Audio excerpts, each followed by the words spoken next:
The Brothers' War Episode 4. The Ink of Empires. A Magic the Gathering story by Miguel Lopez. 44 AR, 10 miles from the golden domes of Tomakul, Farid sat on the fire step of an old trench and used his knife to chip apart his frozen stew. Stoked with shattered arrow shafts and small wads of packing paper, the coals under the stewpot, his own brass cap, its liner removed soon, had the frozen slurry thawed and simmering. Without reverence, Farid shook the last of his salt out of a small tin into the broth, stirred, and felt his stomach twist with hunger at the thin scent of wild garlic and onions. The smell drew the rats out of their holes as well, but the cold made them sluggish. Farid watched one creep toward his rag-wrapped boots, and stopped to sniff him. It was fat, large as the golden cats that lounged in Tomakul's temple district streets, and carried itself with the same languid, waddling confidence. The rats owned the trench, the humans huddling in it were just temporary occupants, and food if they died. Farid kicked it away. Their trench, near 2 decades old, a relic of the early war, expanded into something resembling the great earthworks Farid had seen during their retreat out of the Trans-Martin territories of Yosha. Down where the Martin River bordered Krug, they had trench lines reinforced with squat stone towers. Bunkers that hid heavy bolt throwers, subterranean hospitals and mess halls, weather-sealed bunks that were lit and warmed by smokeless power stones. But all that was a year and miles behind him, abandoned after the Argivians and their allies began their counterattack. Life on the Martin front was cold and boring until it wasn't. Farid's war had been 1 year-long walk home with mechanized death at his back and pestilence where he slept. Every illusion he had of glory, honor, and adventure was ground to pulpy meal, pressed into the mud along with honor and humanity. Each trench Farid's unit had retreated to had been older, shallower, and found in greater disrepair.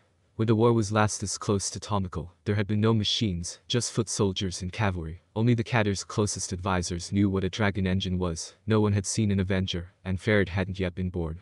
When Farid and his unit first tumbled into this trench, exhausted and bloodied by the artificer's cavalry, they found it a shallow ditch that stretched for a handful of miles across the valley floor, flooded, home only to the rats and the dead. They dug down into the earth, bailed out the water, and reinforced this old line for the realities of modern warfare.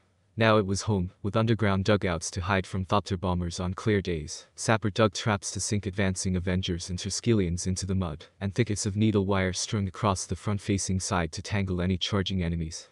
A month of cold work and thin living followed. Talk burbled through the trench of an attack, but Farid did not put too much stock in talk. Soldiers talked, attacks were slow, grand things these days. They needed soldiers to replace the dead and reinforce the living and officers to holler and shine. Thankfully, it seemed the generals never wanted to attack unless they had at least one dragon engine, or a division of the Cadre's own machine soldiers, to try and break the enemy line. So, Farid cleaned his spear, kept his boots patched, rotated his socks, and cooked. This morning it was a stew. When it was ready, Farid poured a portion into Karak's cup first, then the rest into his own. Farid nudged his friend, who sat wrapped in 2 cloaks, staring at the opposite wall of the muddy, frost-webbed trench. Food, Farid said. He had to shove Karak again before he noticed. Karak looked over, coughed, took the stew, and ate. Farid blew on his own cup, sipped, and let the warm broth filter through him. He chewed a chunk of sodden bread and watched as a line of soldiers trumped around the sharp corner of the trench. They walked in single file, shuffling along the plank floor to keep their boots free of the rimy mud underneath. Eyes downcast, the soldiers all looked the same. The mud here dried pale, caking their boots and wool uniforms, staining the once fine colors of the Imperial Philology army, from dusty reds to cold shades of white, tan, and brown.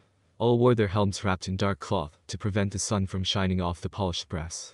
They walked through the trench, short-stepped to not clip the heels of the soldier in front, shuffling to not be clipped by the soldier behind. Some leaned on their spears as they walked. All bowed under the weight of their packs. "Hey," Farid said, calling up to the soldiers marching past. "Where are you going?" None of them answered. Few even acknowledged him, and those that did just looked him over with fatigue-sunken eyes while they shuffled by. An older soldier whose coat bore a set of sewn-on sergeant stripes passed, and Farid called out to her, asking where they were headed. "Baking room," the sergeant said. She stopped to adjust her pack, perching on the fire step. "Replacements due in this afternoon." Farid cursed. "Replacements? The human?" The sergeant shook her head. "All we were told was to make room for him. You have any more of that soup?" It was Farid's turn to shake his head. "Just broth and bones now. What do you have?" The sergeant thought for a moment, then fished into her coat. She pulled out a golden coin and held it out to Farid. It was one of the old ones, thick, with the last Cadre's face stamped on both sides. "For when you go home," the sergeant said. "Live like a Cadre for a day in Tomakul, or an emperor for a week anywhere else." Farid offered the sergeant the remains of the broth. She drank it down, then held the makeshift stewpot tip to catch the last drops. "Here, take this," Farid said, passing the sergeant one of the broth bones when he finished. "It's chicken, not rat." "Chicken." Where did you find one of those? The sergeant, grateful, took one of the bones. That miracle I cannot reveal, Ferd said. The quartermaster would have my head for it. He held a gloved finger to his lips, then pocketed the rest of the chicken bones in a pouch he wore at his waist. Keep the coin. When you cat it for a day, send us somewhere warm to dig a trench. The sergeant laughed. She set the coin down on the fire step next to Ferd anyways. For when you're home, my boy, the sergeant said, smiling. Ferd saluted. The sergeant nodded and hurried on to join the rest of her regiment as they shambled away. The unit passed through the trench for a few more minutes, the marching soldiers silent but for coughing, and the creaking and squelching of the trench's soggy floorboards. The wind had brought up the rear of the column. Those who could walk, who could still carry and thrust a spear, were sent back to the front shuffling with their heads down and eyes distant. A sorry lot we are, Karak said. He come back from his distance staring. A wet cough roughened his voice. Are you going to take that gold? He asked Ferd, eyeing the coin the sergeant had left on the fire step. Ferd looked at the coin. The sun had started to burn away the mist, and the gold gleamed in the cold morning light. He passed it to Karak, who bit it and checked the impression. Satisfied, he tucked it into a pocket deep in his coat. Replacements, she said. Karak grunted. Replacements, Ferd agreed. I hope they're machines, Karak said. Some of Mishra's. Not those dead things. Karak coughed. No more meat for this beast. I say give us the dead ones if it means we can go home, Ferd said. Let the Kader and his brother fight this war with their toy soldiers. Karak shrank into his coat and shivered. Ferd reached out an arm and pulled him close. He could feel the heat Karak threw off, like a brazier filled to the brim with coals. The same plague that had savaged him just 2 weeks prior, Ferd guessed. An officer captain in a pristine uniform but for mud-stained boots brought up the rear of the marching soldiers. Ferd noticed him a second too late. Cursing, he stood. Karak struggled, but Ferd hauled his friend up and held him as the captain marched past. The two of them saluted and the captain ignored them, consulting instead a sheaf of orders that a runner had passed him. The runner, a youth in a similarly pristine uniform, paced alongside, hopping between the fire step and the plank walkway above the muddy trench floor, taking notes as the captain rattled off orders to be dispersed to various units up and down the line. Ferd and Karak and the rest of the men in their section stood for as long as it took for the captain to pass. When the officer turned the corner and was out of sight, they sat back down on the fire step, slouched back into their dugouts, and curled back up to sleep. Winter's deep chill sank into Ferd. He watched over Karak as his friend shivered. Officers, movement, replacements, and reinforcements activity. Nothing good could come of activity. Activity meant action, and action meant going over the top, into the blades and fire of the machines. The replacements arrived the next day, stooped under their heavy packs, yet to be lightened by the practicalities of war. They were human, not Mishran automatons or those stinking mechanical corpses, a mix of old men and women, out-of-place youths drawn from the farthest quarters of the empire, haggard soldiers ferried over from the newly pacified Serinth, and convicts. The replacements tromped through the trenches, eyes down, under the silent stares of the soldiers long on the line. Some looked to Ferd as if they came from Tomakul, though most of the replacements seemed to be desert types. Then before arriving at the front, either swallowed by their uniforms or barely able to fit into them. A scattering of Zagonians passed, talking in their quiet tongue. A pair of broad tattooed Sumafins marched past, a nervous song on their lips that left a taste of ozone on the air. A penal unit marched by at a quick step, closely watched by their broad and rough-tongued minders, the lot of them simmering with such a mix of fear, desperation, and brutality, that Ferd was glad to see them continue down the line, not stopping at his post. Some of the replacements carried themselves with an air of defiance, but most peered out at the brass caps with wide eyes, all pity and fear. The front never looked like what you wanted it to. Ferd recalled that he had expected to see knights and champions and all that when he first arrived. Instead, he found a city compressed into a canal of grey stone and mud a dozen yards wide and miles long, populated by fearsome and beautiful warriors with equally fearsome and beautiful weapons, all arranged toward the glittering Martin and the ruins of Krug beyond the river. Truth was, the front was hell. A nightmare made by men. You dare look too long at its population, and you'd see what you would become. Hollow-eyed and sinewy, caked with mud. Gaunt soldiers in uniforms bleached and patched and stained. Ferd was glad that moment was behind him. Better to already be the ghost. At last, the officers came. Lieutenants by their stripes and sashes, shepherding the replacements to their new posts. The young officers carried that Tomakul sturdiness about them, and, unlike the soldiers they led, actually wore brass caps and rose cloaks trimmed in gold cloth. Their armor was polished, and they still carried swords. Ferd broke away from the marching mass of soldiers with a squad of replacements in tow. Soldier, the lieutenant called to Ferd. What company are you in? Ferd stood from the fire step and brushed his trousers flat. D Company, he said, saluting. 3rd Tomakul Spears, commanded by Colonel. Sure, fine, that'll do, the lieutenant said. These are yours, spearmen. The lieutenant waved the squad of replacements forward. "Welcome to D Company of the 3rd Tomakul Spears," he said to the replacements. "That spearman will be your senior here," the lieutenant said, pointing to Ferd. "Look to him for guidance." "I'll be in the officer's dugout that way," the lieutenant waved down the line. "Parade is an hour after dawn tomorrow under the company flags. Dismiss." The lieutenant tugged his brass cap, adjusting it, and then squelched off through the muddy trench, leaving the replacements to Ferd. As soon as the young officer was away down the trench, Ferd swore, slumped free of his rigid parade stance, and waved the replacements over. 10 men, mostly youths a few years younger than him and an ancient veteran missing an eye, walked together in a rattling clump of brown wool coats, packs, and long spears. "Welcome to the Argivian front," Ferd said. "I'm Ferd of the Tomakul. This here is Karak of the Sawardi," Ferd said. "The rest you'll meet at some point. Talk to the quartermaster down that way. She'll get you a regimental patch and some thread to stitch on the company letter." Ferd thumbed down the trench, and the replacements all turned to look. "Any of you from Tomakul? Or are you all from the desert tribes?" The group nodded. The older veteran stared forward with his good eye.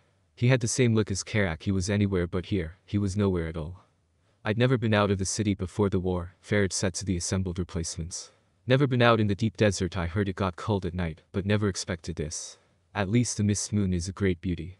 Ferd looked around at the wide-eyed replacements. Nothing there but fear. "Why are you standing?" he said to them. "Grab a seat, find a bunk." There were little cavities and burrows dug into the trench wall and reinforced by planks, their muddy floors covered with strips of burlap and torn clothing taken from dead soldiers. The replacements scrambled to grab the good ones. Each vacant dugout burrow had housed someone who went over the wall and never came back, and the dead always left small trinkets behind. If you were lucky, you might find something valuable to trade to the quartermaster for smokes or nabis. "Have you seen the enemy, sir?" one of the younger replacements asked as they settled into the dugouts. "The Argivians and their machine devils." The replacement swam under his brown, undyed cloak. He carried a spear, around the blade of which a thin ribbon of rose silk was tied. Ferd first thought it a favor from the beloved that the boy had tied on, but as he looked at the replacement's weapons, he realized they all had a similar ribbon fastened to their spears. That was the new mark of regiment, Ferd realized. No more brass caps for the brass caps. The boy, like the rest of the replacements, wore only a soft field cap, with flaps tied down over his ears, instead of the proud helms Ferd and the rest of the long-deployed soldiers had been issued. They must need the metal for more automatons, Ferd figured. "I have seen them," Ferd said. "They're machines as well." "How many have you killed?" the replacement asked, eager. Ferd thought for a moment, recalling what he could of his year on campaign. He shrugged. "I don't think I've killed any." "What?" Ferd looked to Karak. "Have you killed any Argivians? Any Yotians?" Karak, always bundled, shook his head. "None," he rasped from his wrappings. "I seen many dead. Never killed one myself." "Come to think of it, I've never even clashed with one blade to spear," Ferd said. He flashed the long knife he wore at his side, then nodded toward his can opener, a sturdy pike about as tall as he, with a flat hat that tapered to a sharp point. "These are can openers. We use them on ours as machines, though I've only ever used mine on fallen Avengers and Thopterex," Ferd said. "Closest I've been to using these in a proper fight was when we followed a unit of side runners into a trench. All the Argivians were dead by the time we arrived." "Seen many dead," Karak agreed.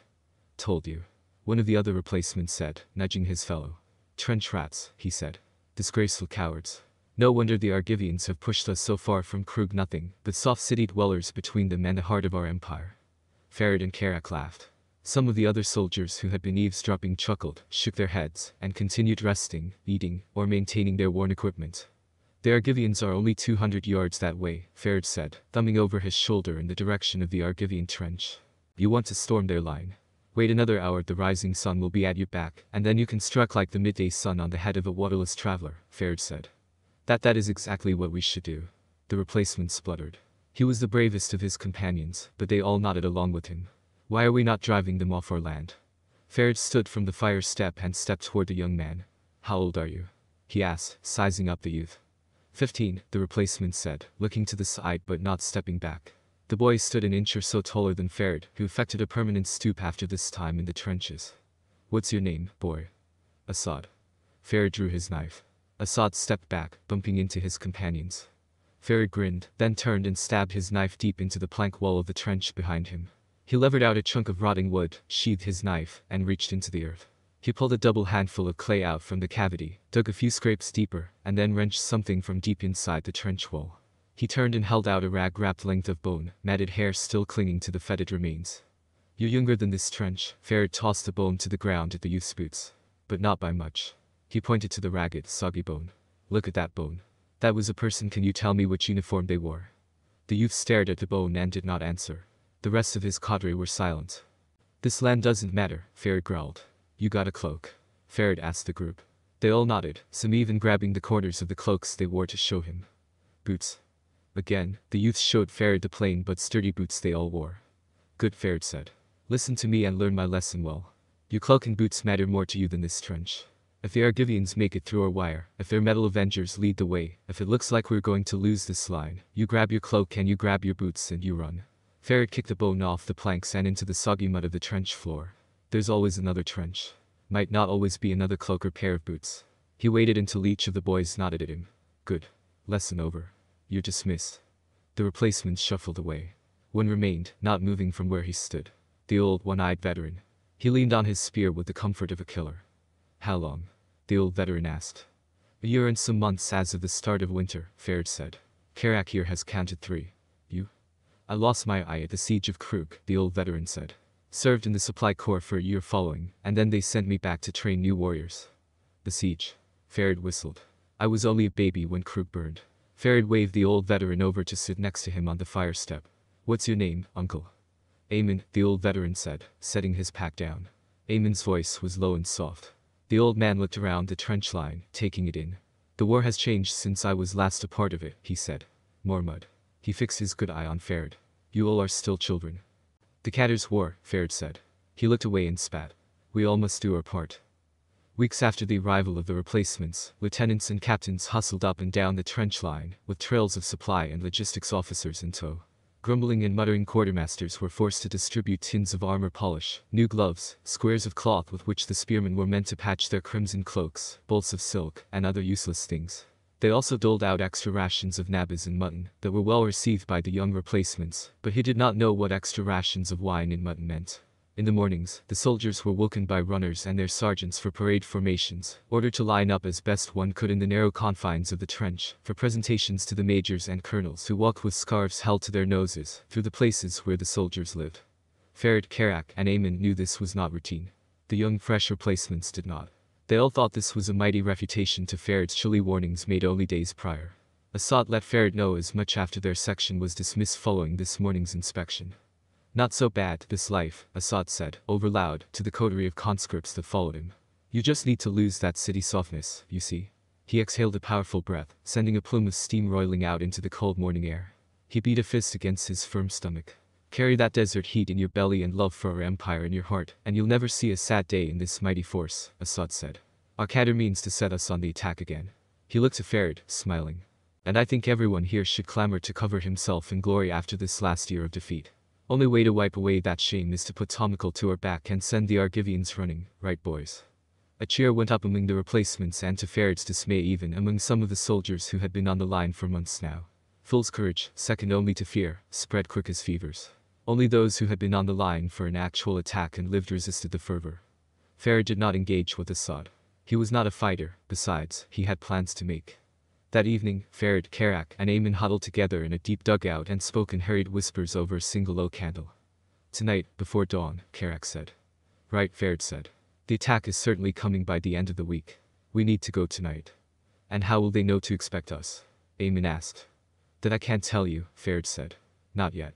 Fine, Eamon grunted. Whatever gets me through it, I won't complain. Good man, Ferret said. If it must be tonight, then who do we trust to bring in? Karak, whose fever had finally broken, spoke around the warm smoke of the trinkrel he smoked. He offered it to Ferret, who shook his head. Eamon plucked the roll instead. Not Assad, Eamon said. He reminds me too much of the ones I fought with at Krug. All muscle and no think. Jamal. Karak offered. Jamal could be good, Ferret agreed. He's quick, Karak said. And quiet. No, Eamon said. Jamal is Sarinthian. The Kader only just suppressed their rebellion, Eamon said. He shook his head. I like Jamal, but no one outside the unit will trust him. If we get caught out there with a Sarinthian ... Eamon drew his thumb across his throat. Right, good point. Ferret sighed. He ran a hand over his shorn head. Damn it, Karak. Why do we have to take someone new?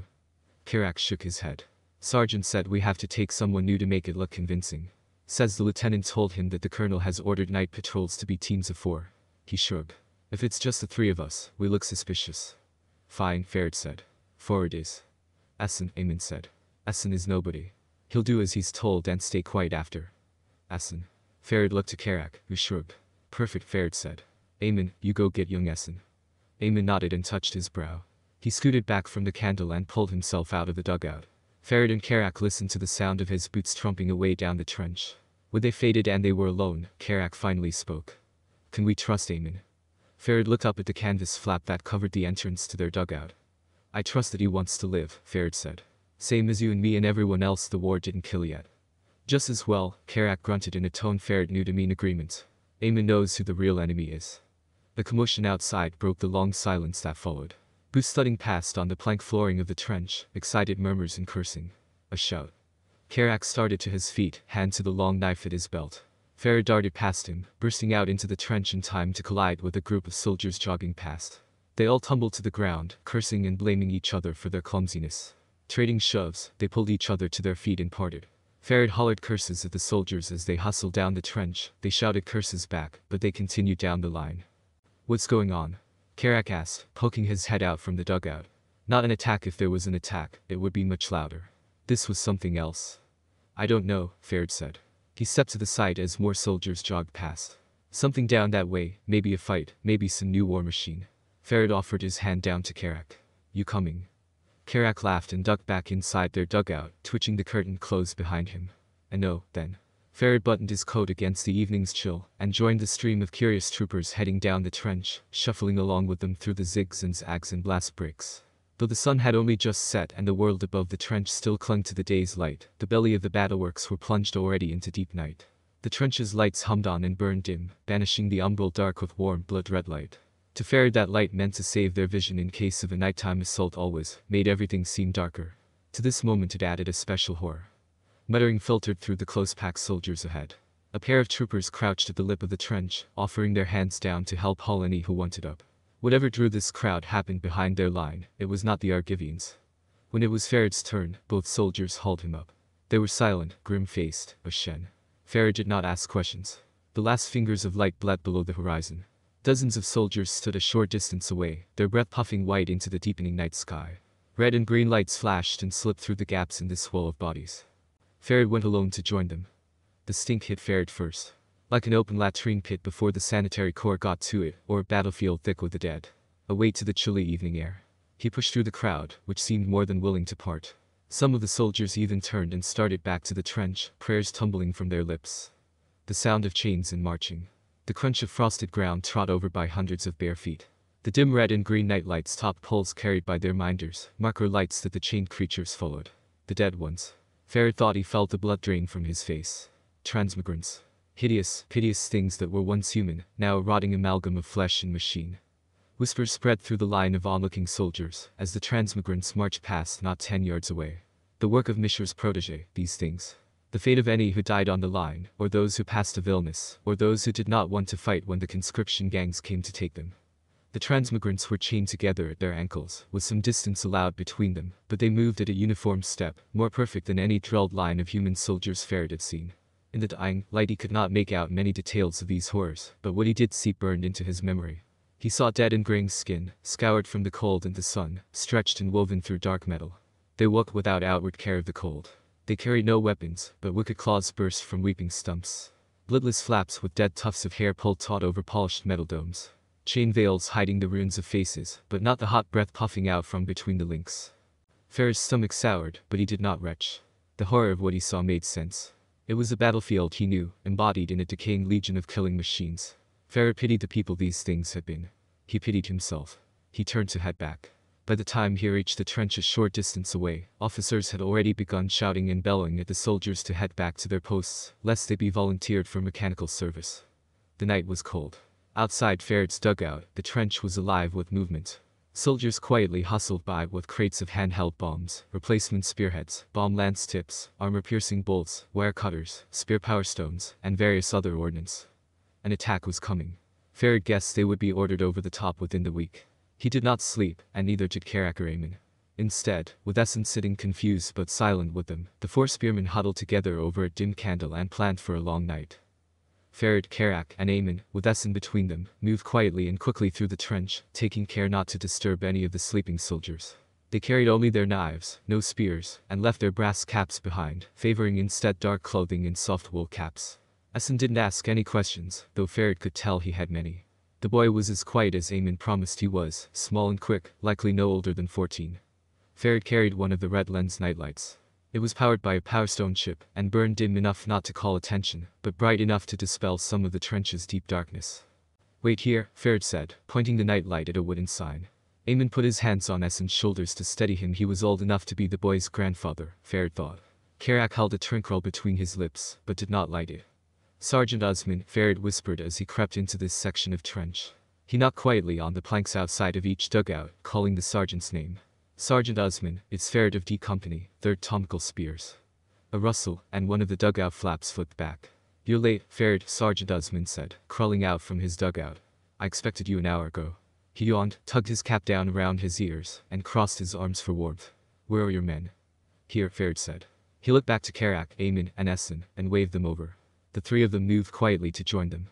"Good, 4, good," Osman said, tallying the small group. "Here, one moment." Osman whistled between his teeth, a short and clipped sound that slipped quickly away into the night.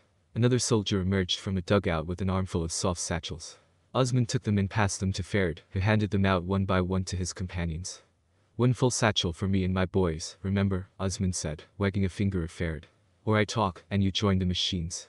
"Uncle, you'll be cheering when I return," Ferret said, a quick smile on his lean face. "Do you have the order chip?" Osman reached into his coat and pulled out a ring of thin tin tabs. He snapped one off and held it out to Ferret. "You'll need to think of an excuse for why you're late and far from your unit," Osman said. "But that chip will make your story believable to any officer that might stop you." "Outstanding," Ferret said, reaching for the chip. Osman did not release it. "One full satchel," Osman said. "If it's not bursting at the seams, you'll talk," Ferret said. "It's not my first time, Sergeant, don't worry. You'll have a full satchel by the dawn." Osman released the chip. Ferret pocketed it, and Osman waved toward the fire step, where a ladder had been built into the trench wall. "We cut the wire this morning. Go up here and stay low. Whistle when you return. You'll hear a tune as pretty as the flowers of Tomakul," Ferret said, turning from the sergeant. "Boys, let's go." Ferret crossed the trench and tested the ladder. Finding it sturdy, he started to climb. Kerak followed, with Essen and Eamon bringing up the rear. As Essen watched the other men's boots disappear over the lip of the trench, he hesitated. The boy looked back to Eamon, who he had followed close behind until now. "Uncle," Essen whispered to Eamon. "Where are we going?" "Quiet," Eamon whispered. "Are we going to fight?" "No," Eamon said. "Now, up over the top and be quick, we don't want any officers to see us," he said. He gave Essen a soft push, encouraging him to climb. "I'll be right behind you." War had ruined Ferret's faith, but he still regarded the world above the trench as hell. It was a place out of balance. Paradise was all things distributed in harmony and proper apportionment. The balances of stone, fire, sky, and water, imbued in one's body and soul, in the land and in dreams. No man's land then was the opposite, a crucible into which people were fed and ghosts emerged. It was a hell of the body, the soul, dreams, and the land. It was colder up here than in the trenches. Every surface was exposed to the bitter valley wind and watching eyes of soldiers on both sides. Nothing remained of the forest that once filled this valley. The trees that hadn't been harvested before this valley became a battlefield were now cinder-blackened stumps. The river that once coursed here had been dammed somewhere near Tomakul to deny the Argivians any of its bounty. Of the towns that once dotted the valley, only a single low, ragged stone wall remained. It was a landmark to the soldiers. How far from the wall has one moved in a year? How close to it? Ferret led his small group across the saline landscape, moving as quickly and quietly as he could while scurrying, belly low to the ground, guiding his party around the worst of the dead and the craters flooded with sour water. One crossed this hellscape by scrambling between craters and along old and decaying plank walkways, laid by advancing forces in long-forgotten attacks. One plankway had its builders' corpses rotting alongside, festooned with order chits dropped upon them by soldiers from both sides, grateful for their sacrifice in making this place more navigable. They reached their first landmark without incident. A downed bomber thopter, a heavy Argivian flying craft that resembled a fat-bellied bird. The four of them crawled inside through a rent in its thin metal fuselage. "Damned cough," Kerak said. He wheezed, struggling to breathe. "Take a moment," Ferret said. "All of you, take a moment to rest here." "Like a wanderer gull," Eamon said, peering through the dusty glass of the thopter's crew compartment. "Great big birds that would soar alongside my father's ship." He spoke out loud, but to Ferret, it seemed as if he talked to only himself. Eamon looked through the wreckage toward the Argivian lines. "I never saw them land. I never thought they could." "Where are we?" Essen said. His voice was still high and soft, very much a child's. Lower than the 9 hells, Karak grumbled.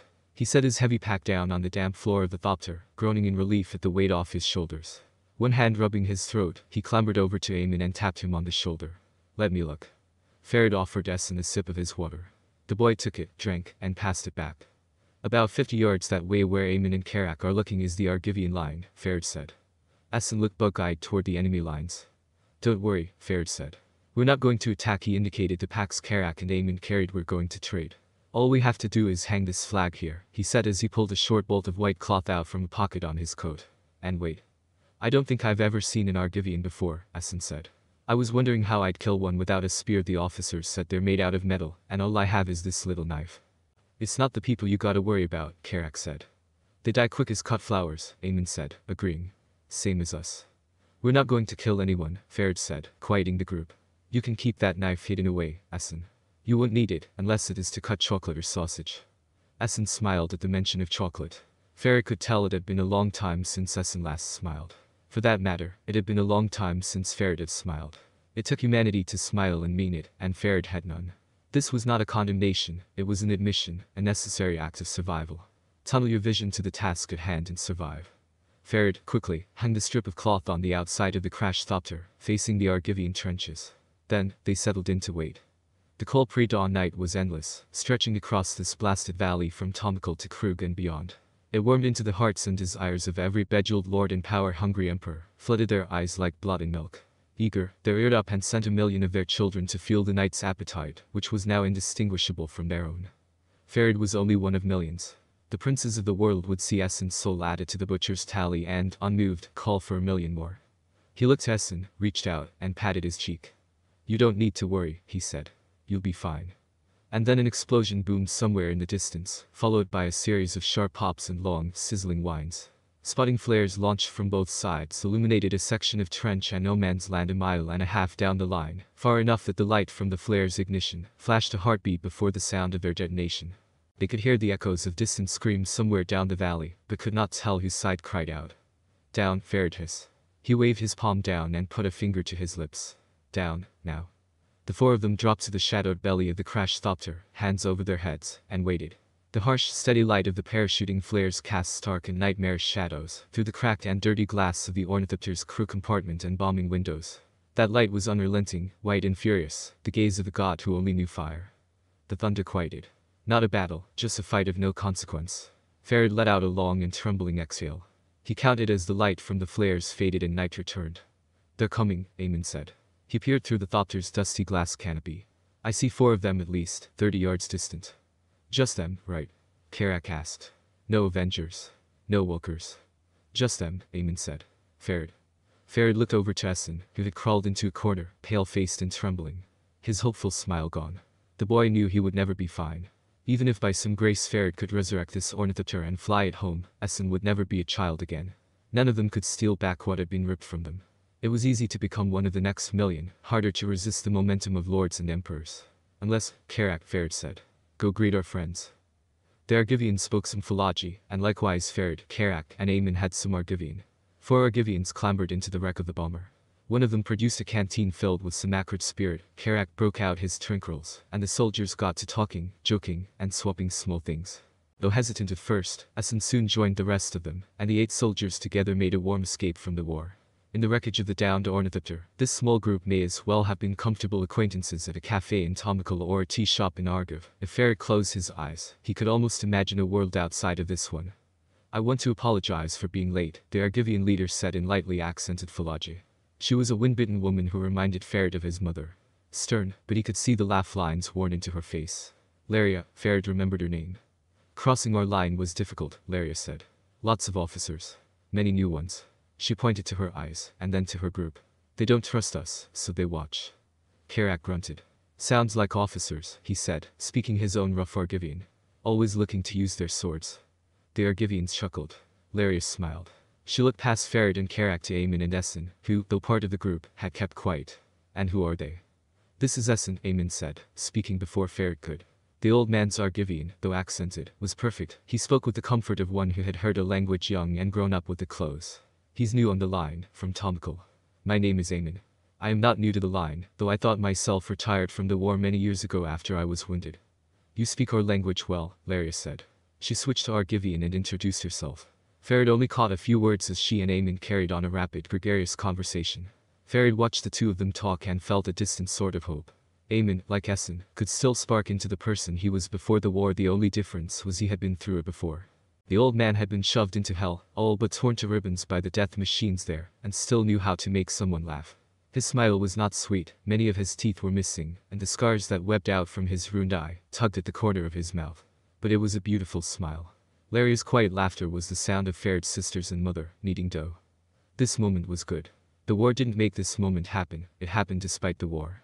Farid looked from Eamon's broken smile to Laria's graying hair, Karak's gaunt face to the bandaged brow of the Argivian soldier he compared and traded knives with. Farid was not a poet, but the beauty of this moment sat with him. He committed to memory the tragedy of this little piece. Their blood was the ink in which lords and emperors rewrote the borders of the world. It's nearing dawn, Laria said after some kind hours passed. The 8 of them were well comfortable now, their helms discarded and packs piled, laden with the goods they all brought to trade. We should get back. Now, Farid thought. The mighty could not write without ink, rob them of their medium. There is an attack coming, Farid said. Our officers have been preparing an assault. The whole front. Larry raised an eyebrow. She looked to her soldiers, who paused as they adjusted their packs. Farid, Karak said, speaking Falaji.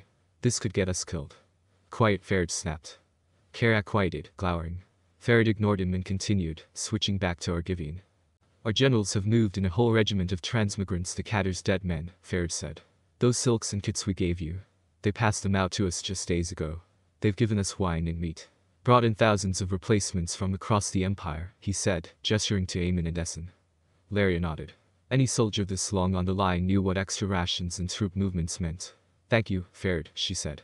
She looked to Eamon and spoke to him in Argivian, far too fast for Farid to understand. Eamon responded, Laria smiled, and with a salute, she and her troops left the ornithopter. What did she say? Farid asked Eamon. Clay statues, Eamon said. What? Their general, Eamon said. A man named Tonos. He's an artificer in service to their Lord Urza. He has brought with him a dozen units of his clay soldiers. Eamon nodded toward the Argivian line. Laria said they know our attack is coming. They've been preparing for weeks. It's going to be a slaughter on both sides, Eamon said. But if we stay back, she said, it will only be a slaughter of machines. Farid exhaled. He had been holding his breath the whole time without realizing it. He looked at Karak, who was pale. We have to keep this to ourselves, Karak said. He looked at Eamon and Essen. We can't tell anyone. I know, Farid said. If anyone else discovers that we know this, Karak whispered, we'll be hung as traitors if we don't die first. Yeah, Farid nodded. He closed his eyes and sighed. Pinched his brow. Fine. We keep this between us, agreed. Eamon said. He muttered a quick prayer. Agreed, Karak said. Essen said nothing but nodded. Good, Farid said. It was far from good, but it was enough. As they crawled, silent and burdened, through the cold mud back to their trench, Farid wrestled with hope. What other choice do the disposable people of the world have? The men above them had weapons, gold, blessings from the gods. All that Farid had was his body. All he could do was refuse to be ink and try to save the ones that could still be pulled out from the night. The order to attack came 2 days later. The officers' whistles thrust the cold morning into blinkered clarity. One purpose now. Survive and advance. Farid flinched as another barrage of energy beams and shells rumbled overhead, whistling and screaming through the sky. The earth shook, his heart pounded against his cuirass.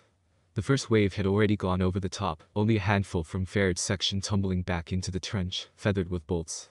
The second wave stood ready on the fire step. Farid, Karak, Eamon, and Essen stood in the final wave of the day, shoulder to shoulder with the other soldiers of D Company, 3rd Tomakul spears. Stinking fear and shallow breath fogged the air above them. Someone retched, as someone always does. Farid's leg could not stop shaking. A sound like thunder rumbled overhead, constant and bone-rattling. Heavy bomb lobbers, catapulting shells overhead from somewhere well behind the line. Farid had seen those machines before. They looked to him like beetles with smokestacks bristling from their backs. Cannons, the engineers and artificers called them. They had been firing for the better part of an hour now, pounding the Argivian line with explosions and shrapnel. Acrid smoke drifted back. Though he could not see from inside the trench, Farid could smell the raging, terrible fire. They would continue that bombardment until the first wave was nearly upon the Argivian lines. An officer stood directly behind Farid, sword drawn, and bellowed about glory and honor, and driving the Argivian dogs back to the Martin. He promised the first soldier of his company to reach the Argivian trench, a sack of gold coins, a commendation to any who captured an Argivian flag. If any cowards remained behind, he promised to have them taste Tomakul's steel. D Company's lives were packed onto their backs. If this attack was successful, which the officers demanded and assured them it would be, then they would move into the cleared-out trench. If they died, then it was easy for the quartermasters and supply officers to collect. D Company wore their coats, their long knives, brass caps if they had them, or soft campaign covers if they did not. They carried their short spears and bandoliers of extra bomb-tipped heads, clubs, trench nails. Anything to make them better killers. The bomb lobbers fell silent, the last reports of shells echoing away down the valley. Another whistle. The barking of sergeants and hollering of officers drove the second wave up from the fire step, up over the ladders, up over the lip of the trench and into the swirling smoke. No land beyond the lip of the trench, Farrad thought as he stepped up to the fire step. He cheered along with the rest of the men, cheered until his throat hurt, so the officers would not turn on him. Eamon bellowed, Essen's voice cracked and wobbled. Karak cursed over and over. They were next. What do we do? Essen looked up at Farrad, clutching his spear in a white-knuckled grip. We go slow, Farrad whispered. It wasn't safe to talk here. Stay with me. Be my shadow. Don't go anywhere I don't go. If I die, look for Karak or Eamon. Farrad looked down at Essen. If you can't find any of us, get down and stay down until night. Don't fight, just stay alive. Essen nodded. He shuffled closer to Farrad, who put an arm around his shoulder. Ready up, spearman. The officer behind them shouted, slapping Farrad's arm with the flat of his sword. Farrad cursed and removed his arm from Essen's shoulder. Shouts up and down the line. Runners hurrying with last-second orders. Officers clenched whistles between their teeth but did not blow, reading the small scrolls. The wind changed. The rotten stink of decay washed over the trench from behind, as the officers shouted at their soldiers to pull up their masks. Farrad and the rest of the company tugged their muslin masks from their pouches and tied them on. The fabric was soft and did little to banish the eye-watering stink of the transmigrants. Freed of their chains, they trod in shuffling lockstep over narrow plank bridges laid across the trench. But for the sound of their bare flesh and metal feet thudding on the wood or squelching in the cold mud, they were quiet. Farrad, thankfully, was not under one of the bridges. He hazarded a look over to the nearest crossing and watched in horror as the transmigrants advanced. Though mass-produced in some charnel factory, each one seemed a unique body, a one-off marriage of dead flesh and iron. They were each a nightmare. Farrad tugged his cloth mask tighter and set his eyes straight to the ladder in front of him. When the whistle blew, he climbed, pushed along by those behind him. Near the top of the ladder, he reached up and took Karak's hand, pulling himself up over the lip of the trench. He turned and helped Essen up, and then left the officer behind to fend for himself. The charge was slow despite the screaming of the officers' whistles and hoarse cry from the third wave. Smoke drifted over everything, shrinking their world down to a hazy ring a dozen yards in diameter. Farrad, Eamon, Karak, and Essen moved slowly forward, spears level, spaced only a few feet apart, marching rather than running toward the Argivian line. A dozen or so spearmen walked in rank alongside them, vanishing into the smoke on either side. An officer walked behind them, sword drawn. Steady boys, Farrad said. Steady. Watch your footing. A hot rain fell, mud and water tumbling down from the morning's mighty bombardment. Here and there, they came across the fallen bodies of their comrades, torn and burned. Casualties of the shells that missed their mark and fell among their own ranks. The charge across no man's land was a slow tumbling of balance and recovery. They slipped and slid across muddy craters and used their spears as walking sticks. Shouts rang up and down the line, drifting in from the smoke along the advance. Together they crossed the crater field and passed by the ruined ornithopter. Ahead it was quiet, without the usual sound of battle. No cries of pain or fear, no shouts, no clash of metal on metal, no great booms, and reports of bombs or the massive weapons of the machines. Just the crackle of fire, the soft rattling of their equipment, and the quiet encouragement of the officers behind. They reached the Argivian trench and found it empty. Their bombardment had been effective and terrible, churning the well-engineered battlements into a mess of wire, burning wood, and abandoned equipment. Some lightly wounded Falaji soldiers of the first and second wave sat smoking or resting on captured crates of Argivian equipment. They greeted the third wave with exhausted nods and sardonic cheers. Where are the Argivians? A lieutenant screamed at the wounded soldiers. Where is the enemy? Fronts moved, a wounded corporal said. She thumbed over her shoulder, down the valley toward the distant Martin. Rest of the third went on to the next trench. Looks like the Argivians are running back to Krug. The officer stamped and fumed, then ordered D Company to check the trench, while he went to find out what he should do. Farrad, Karak, Eamon, and Essen went together, the four of them wandering off into a section of the trench that was largely intact. They found it to be a mirror of their own. Dugouts and small chambers for soldiers to crouch and sleep in. Empty racks where they would have kept weapons stowed for quick access, should an attack come. Plenty of small things left behind in the hurry to escape. Not a single soul remained. Farrad and Essen found a transmigrant that had tumbled into the trench and snapped in half. Farrad stabbed it with his spear, thinking to put the beast out of its misery, but it only grabbed the weapon and turned its eyeless gaze to him. Farid released his spear and staggered back. The transmigrant shuddered, as if trying to stand, but made no sound. Eamon pulled Essen from the transmigrant, wordlessly steering him away before the boy could try to use his own spear on the fallen creature. Hey, Farid, Karak called. He stood halfway in a dugout, spear tucked under his arm. Look what I found. He held up a small packet of paper wrapping, secured with a shred of familiar fabric. Farid walked over and saw it was a strip of Falaji silk, one of the sashes they'd traded with Laria and her soldiers. What is it? Farid asked. No clue. Karak said, offering it to him. Farid took the packet. For a moment, he worried it was a trap, but that moment passed. Karak, Eamon, and Essen crowded him, curious. Farid tugged the silk free, stuffed it in his pocket, and unwrapped the contents, revealing a small piece of chocolate and a note. Our gratitude, written in Falaji script by an Argivian hand. Farid smiled. A small and human thing. Ink, blotting the page. The officer's whistle started up again. Forward, the order. 11 miles from the golden domes of Tomakul, the front was on the move once more. 44 AR, Teferi appeared at night in a place very much like hell.